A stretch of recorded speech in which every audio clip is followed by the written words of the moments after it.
The Kingdom of Kaffa was an early modern state located in what is now Ethiopia, with its first capital at Bomga. The Gojeb River formed its northern border, beyond which lay the Jaib kingdoms. To the east the territory of the Konta and Kalo peoples lay between Kaffa and the Omo River. To the south, numerous subgroups of the Gimera people, and to the west lay the Majangia people. The native language, also known as Kaffa, is one of the Omotic group of languages. Kaffa was divided into 4 subgroups, who spoke a common language, Kefako, one of the Gonga Kefoid group of Omotic languages, a number of groups of foreigners, Ethiopian Muslim traders and members of the Ethiopian Church, also lived in the kingdom. There were a number of groups of people, but with the status of submerged status, who also lived in the kingdom. These included the Manjo, or hunters, the Man, or leatherworkers, and the Kemo, or blacksmiths. The Manjo even had their own king, appointed by the king of Kaffa, and were given the duties of guarding the royal compounds and the gates of the kingdom. The kingdom was overrun and conquered in 1897 and was eventually annexed by Ethiopia. The land where this former kingdom lay is in the southern parts of the Ethiopian highlands with stretches of forest. The mountainous land is very fertile, capable of 3 harvests a year. History.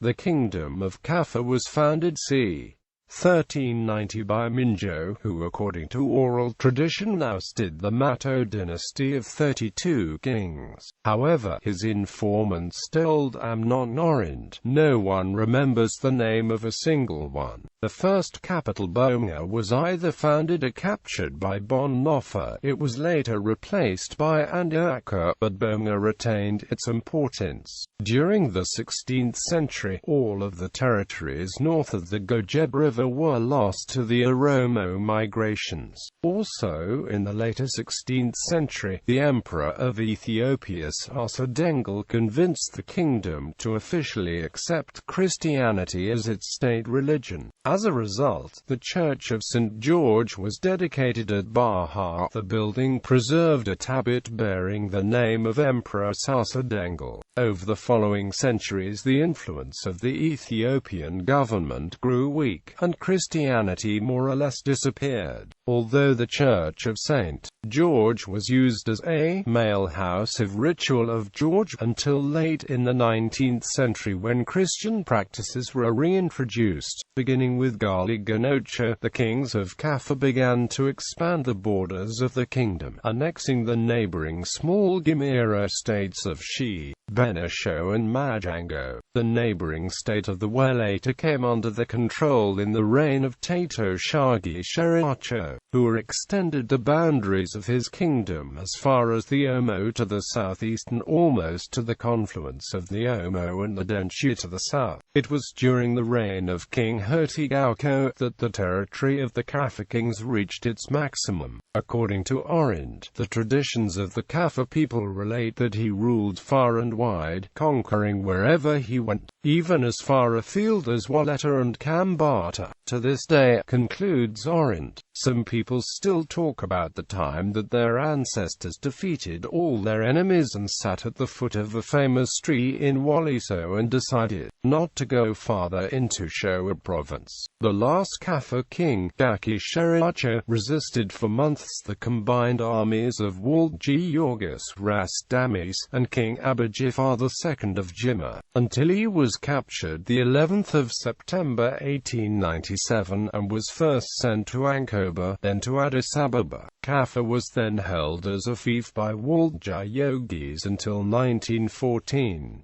During his visit to Kaffa in 1897, Alexander Bulatovich had the opportunity to study the culture of the inhabitants, describing them in his book With the Armies of Melik II, Emperor of Ethiopia, identifying a number of practices in common with the more familiar Amhara people. The inhabitants suffered greatly from slave raiding during the de facto rule of Elijah Iyyasu, and the region almost became uninhabited. During the reorganization of the province provinces in 1942. The former kingdom was enlarged by the addition of a number of other kingdoms from the Jaib region to become Kaffa province.